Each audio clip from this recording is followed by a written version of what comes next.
జగనన్న ముఖ్యమంత్రి అయిన తర్వాత కళాకారులకి ఏం మంచి చేశారో ఆ తేడా మీరు గమనిస్తేనే మీరు ఖచ్చితంగా జగనన్నకి అండగా నిలబడతారు.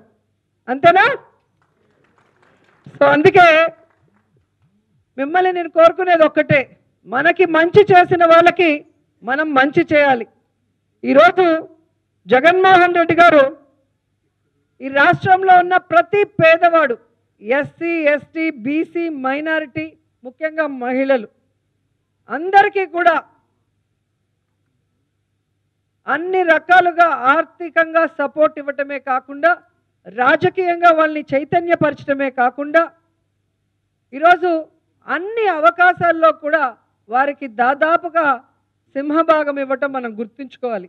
దాన్ని మనం ప్రజల్లోకి తీసుకువెళ్లాల్సిన అవసరం కూడా ఉంది. ఎందుకంటే ఎన్నికల సమయంలో దొంగలంతా ఒక్కటవుతున్నారు. పందులు గుంపులుగా వస్తున్నట్టు వాళ్ళందరూ కూడా నీతిమాలిన రాజకీయాలు చేస్తూ జగనన్న లాంటి ప్రజా మనిషికి, జనం మనిషికి అన్యాయం చేయాలన్న ప్రయత్నం చేస్తున్నారు. ఆ ప్రయత్నానికి అడ్డుకట్ట వేయాలి.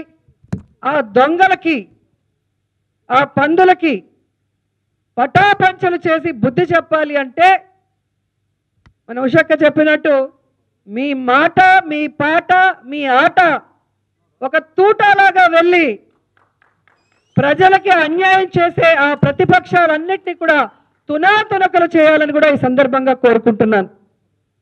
ఎందుకంటే ఒక కళాకారుడు చెప్తే అది అద్భుతంగా ప్రజలకి రీచ్ అవుతుంది.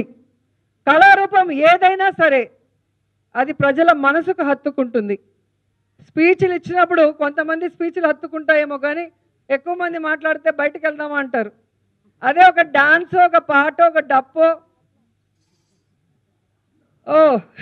సో ఒక కళారూపంతో చెప్పినప్పుడు అది చాలా ఇంట్రెస్టింగ్గా ఉంటుంది.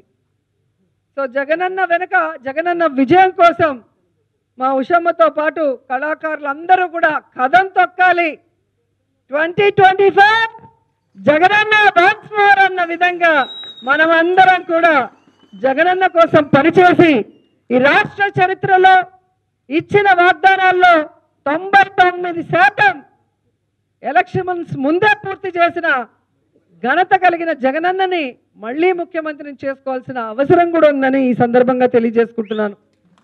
ఎందుకంటే రాష్ట్రం విడిపోయినప్పుడు జగనన్న చిన్నోడు, అనుభవం లేదని చంద్రబాబు నాయుడుకి ఇస్తే రాష్ట్రాన్ని ముక్కలు చేసిన చంద్రబాబు నాయుడు అప్పుల్లో ముంచేసి ప్రజలకు చేయాలంటే డబ్బు లేదన్నాడు ఏ విధంగా 100 కోట్లు దోచుకొని హైదరాబాద్లో దాచుకున్నాడో ఇప్పుడే మీరు కళ్ళారా సోషల్ మీడియాలో చూసుంటారు.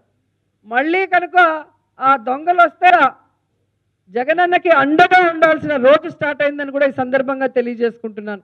ఎందుకంటే నిన్ననే విజయవాడలో statue of social justice Ambedkar గారు కోరుకున్న సమాజం, ఎస్సీ ఎస్టీ బీసీ మైనారిటీ మహిళలందరూ కూడా అన్ని రకాలుగా అభివృద్ధిలో చెందాలి అని కోరుకున్నారో ఆయన ఆలోచనల్ని, ఆయన ఆశయాల్ని ఆచరణలో పెట్టడమే కాకుండా జగన్మోహన్ రెడ్డి గారు నిన్న చూస్తే దేశంలో ఎవరూ కూడా ఇవ్వనంత గౌరవంగా, ఘనంగా అంబేద్కర్ గారికి ఆ స్టాచ్యూని ఓపెన్ చేసి నివాళులు అర్పించడం ప్రపంచమంతా కూడా చూసి అభినందిస్తోంది.